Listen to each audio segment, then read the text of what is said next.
see Bill Gates come and meet your president. You'll see Tony Blair come and meet your president. You'll see Macron come and meet your president. You'll see all of them. And then they will never admit, but they'll be told, if you want money in agriculture, behave this way. If you want money in this area, behave this way. They will never tell that to the Chinese. They will never tell that to the Indians. They will never tell that to the Vietnamese. They will never tell that to the Koreans. But in Africa, they tell us. That is why, as I speak to you now, under this new scramble, the IMF and the World Bank are back, telling you who to hire in your universities, what to sell and what not to sell. It is a sad situation. So today, as I look at Africa in that new scramble, the Chinese are here. I hope that this institution was not built by the Chinese. So guys, it's that time again. Welcome to the channel where a united Africa is an undisputed Africa. So here in this video we're about to watch, it's Professor, lecturer, lawyer, P.L.O Lumumba. He's a very brilliant Pan-Africanist as well, and he goes all over the continent and giving lectures and speeches. And as I said before, he was a brilliant lawyer, but he's more in a capacity of training and teaching the younger generation at this moment. But in this video, he's speaking about how the colonizers use greedy African presidents. And as I always say, we can not only blame the colonizers in the Western world and not take any responsibility also, because some of these African presidents are no good. They are worthless. They only dare to enrich themselves, and no care how poor and desolate the country becomes, they don't care. Just like in I forget the country that just had the coup where the president had 28 countries. He had 28 properties in France, and they found the son billions of dollars in his home. It's not Chad. It's when they come back to me, I'll even know, but it just slipped my mind temporarily. So anyway, well, watch this video and let me know what you think about it in the comment section. If you agree with what Professor Lumumba is saying about these greedy, unscrupulous African presidents that's reaping havoc on the continent, not only the colonizers. Let me know what you think about it in the comment section. Boom.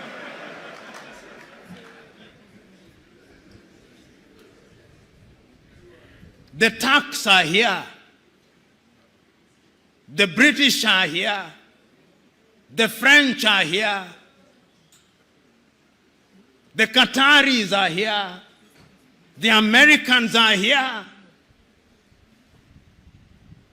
This time round, they are so subtle that we don't even recognize them, but they control us. What are we going to do about it in order to develop? We must do something. And if we don't do that thing else, you who have been trained in this institution, you have traveled the world. You have traveled Nigeria. There are two things that you can do with your traveling. You can marvel. Says it is great in China. You can marvel. You can wonder or feel pain. I'm urging you to feel pain.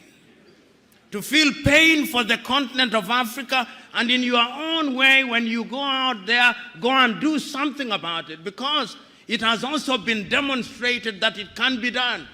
I've traveled across this continent and I've seen that development is possible. I was in Rwanda before 1994. I was in Rwanda in 1996. Genocide. 1 million dead. Its obituary written. Will never rise, they said. You go to Rwanda now. They are demonstrating that it can be done. Go to Kigali now. See what they are doing in the health sector in their own small way. See how they are collaborating in the area of mobile telephony in their own small way. It can be done. I've been to Botswana and I've seen what they are doing in their own small way. I've been to Mauritius, see what they are doing in their own small way. And they do not have the resources that other countries have. They do not have the resources that the Democratic Republic of Congo has. And I'm giving these examples to say that indeed it can be done, and it can be done within the continent of Africa. So what we must do is to begin to pull together, you know,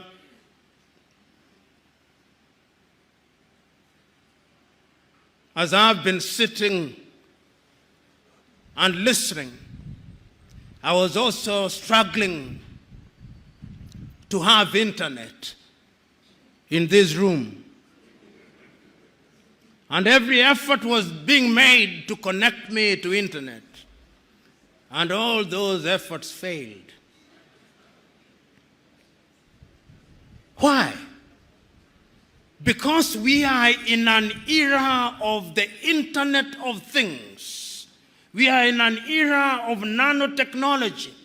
It cannot be right that in Africa's largest economy, in Nigeria, I do not have internet at an institution that deals with security. You get the point that I'm trying to make? It cannot be right. And I know why we don't have internet connectivity. It is because we are divided. We have 55 telephone access codes.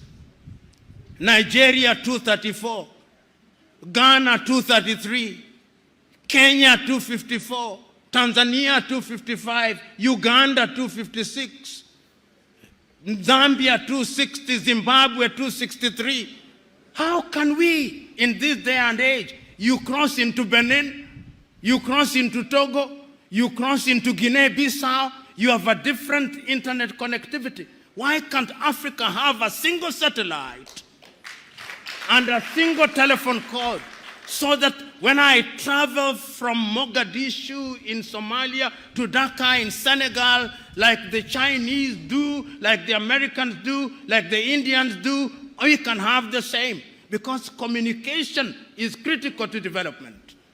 And I'm saying this, part of my agenda is to prick your conscience with live examples, that you may go out there irritated, but irritated to do the right thing. And I'm suggesting that indeed, when we talk about development, this is what we must do. But is Africa conscious of her state? Yes, Africa is conscious. This is what makes me happy. That after all these analysis, it appears to me that Africans have now recognized that going forward, we can only defeat the conspiracies, we can only have development as we are talking about it by working as a team. And that is why, beyond the Millennium Development Goals, beyond the Sustainable Development Goals, we as Africans under the aegis of the African Union do now have our grand vision of Africa Agenda 2063. And that Africa Agenda 2063, let me tell you, if we can fulfill it, many of you here will be upstairs by the year 2063. But our contribution, perhaps you do not know what I mean upstairs, not up. You will be with the Lord himself. But the most important thing is that Africans are now beginning to see beyond the next election. Because part of our problem in Africa has been that we plan in 5-year circles. We don't have a grand agenda, but now we have a grand agenda. And if you look at the 7 pillars of Africa Agenda 2063, everything is covered. Health is covered. Research and science is covered. Climate change is covered. Women's participation is covered. Democracy and governance is covered. The arts and the culture are covered so that Africa can become a serious player in the international agenda. As we speak now, we are not a serious player. You know, and I say this perhaps too often, but I must repeat it because it is important. I was looking at the GDP of Indonesia. The GDP of Indonesia this year, by the end of this year, will be 1.1 trillion United States dollars. Indonesia is the 17th largest economy in the world using all critical indices. It's amongst the G20. The population is about 200 million, just about Nigeria. Nigeria is a GDP give and take at the very best of 550 billion United States dollars. I'm looking at the power generation in Nigeria. At the very best, you generate about 17,000 megawatts. You lose about half of it, so that what goes into the grid is no more than 8,000 to 7,500 megawatts into your GDP. You are the biggest economy in the world. If you look at Iran, Iran generates 75,000 megawatts. So when we talk about industrialization, we are not even close to industrialization. Look at the diversity of power generation that you have. Most of it is hydro. You are not harnessing your solar. The Kainji dams and the other dams with climate change are going to dry. If you look at the major rivers, it means that you are going to be in trouble. You look at Zimbabwe now, for example, in power generation, 2,000 or give it 2,500 megawatts. The dams are drying, the Kariba is drying. So Africa must begin to think, even as we think of Africa Agenda 2063, because energy is the game changer. Without energy, all these generators you see everywhere in Nigeria must disappear for industrialization to come. And in many African countries, including my own country, Kenya, which generates, I think we have about slightly under 3,000 megawatts. You can't. So we must go to Inga Dam. We must begin to generate. We must go to Egypt at the Aswan High. Egypt is not doing very badly. We must go to Inga, produce 40,000 megawatts. We must go to Ethiopia, the Grand Renaissance Dam, produce 10,000 megawatts. Then we talk of industrialization. And why do I talk about industrialization? There are scientists here. It is only through industrialization that we are going to be manufacturers in all sectors. As it is now, 80% of what we consume in manufactured goods are from China.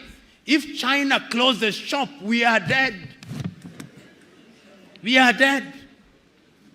So I'm thinking that Africa Agenda 2063 is a good thing, but we must work at it. I'm thinking that Africa Continental Free Trade Area is a good thing. Launched with the Secretariat in Accra, Ghana, a good thing. But how are we going to trade? How are we going to get somebody to drive a truck from Accra, Ghana to Juba or to Asmara in Eritrea without peace and security?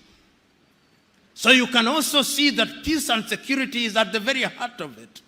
In the United States of America, and many of you are familiar, you can drive a truck from Florida through to Alberta in Canada, and it is safe. The roads are good, the security is there. I'm saying, therefore, that as we talk about development, we must think about development in a very comprehensive manner. We must ask ourselves how we govern. And I want to conclude my presentation to you by telling you that Africa must be very careful. We must be very careful because of lack of resources in Africa. I'm beginning to hear things that worry me. And because I'm a keen student of what is happening in Africa, I'm getting worried on a daily basis. The forces that divide us, the belief by many people in Africa that if we separated from our current countries, we would be better. It is beginning to happen. It is happening here in Nigeria. It is happening. I saw a letter last week addressed to the president of Zambia by a people in Zambia called Baroseland. And they are telling President Hakainde Hichilema that you remember in 1964 we had an agreement with the Lusaka government that the time has now come for Baroseland to become an independent country. Can you believe it? I hear people in Namibia saying, do you remember that there was a strip called the Caprivi Strip? I hear people in Ghana saying that you remember that in the Volta region we had a different country. I hear people in Zimbabwe saying that there should be a country called Mtuakazi. I hear people in South Africa, the South Africans, saying that we should have a separate country in the Western Cape. I hear people in Ethiopia saying we should have Tigray and Oromo. The centrifugal forces are there. And the only way to bring them in is to create a sense of belongingness. The people must feel that they are part of it. I remember the words of John Garang of South Sudan when he spoke in Khartoum. He told the Numeri government, we do not want to create a separate state, but make unity attractive. Make unity attractive, make Sudan attractive, make Khartoum attractive, because if you don't make it attractive, we will separate, and that will make us weaker. And I'm saying this because of this thing we call democracy. Democracy demands that people have a sense of belonging and that they believe that the country in which they live represents their interests and that deliberate efforts are being made in that regard. So, fellow Africans, I'm one who believes that this continent has a contribution to make. There is not a continent today that has the natural resources that this continent has. Not one. There is not a continent today that has a population as young as ours, which could be a resource. There is not a continent. There is not a continent today that has the resources in different diverse ways which can be harnessed. With a population of 1.4 billion, we are a potential market. But we must also warn ourselves. I am aware that you are talking about climate change. It is only through unity, therefore, that we can fight all these. Our rivers are drying. Lake Chad has shrunk by nearly 1/3. The rivers are drying. The climate is changing. The Sahara is coming down south. The rivers down are drying or getting polluted. Our farms are not yielding the way they were yielding before. Our seeds are being destroyed. Our young men and women are running away. And remember, the Germans are now saying, we want young people. The Canadians are saying, we want young people. We are in danger. You who have been trained in this institution, now go back to your countries and tell your countries that yes, there is a conspiracy against the continent of Africa, but the human relationship, is it not about conspiracy? Even in families, are there not conspiracies? Is it not our duty to fight and defeat those conspiracies so that that is no longer an excuse? Go out there and say that we have the possibilities and that these possibilities require and demand that we look at Africa as a total whole. And all of us who are here, whether we are politicians or academics and in different sectors, let us go out there having made a solemn vow that Africa must do it. If you can't do it for yourself, ask yourself which Nigeria you want to bequeath to your children and your children's children. You are here, maximum 40 years, you will have gone upstairs. But after 40 years, in which kind of country will you want your children to be? This is the question. It is not about you and me. It is about them. This is intergenerational. Africa must change. Africa can change, and it can only change if we change our minds. And our minds we must change.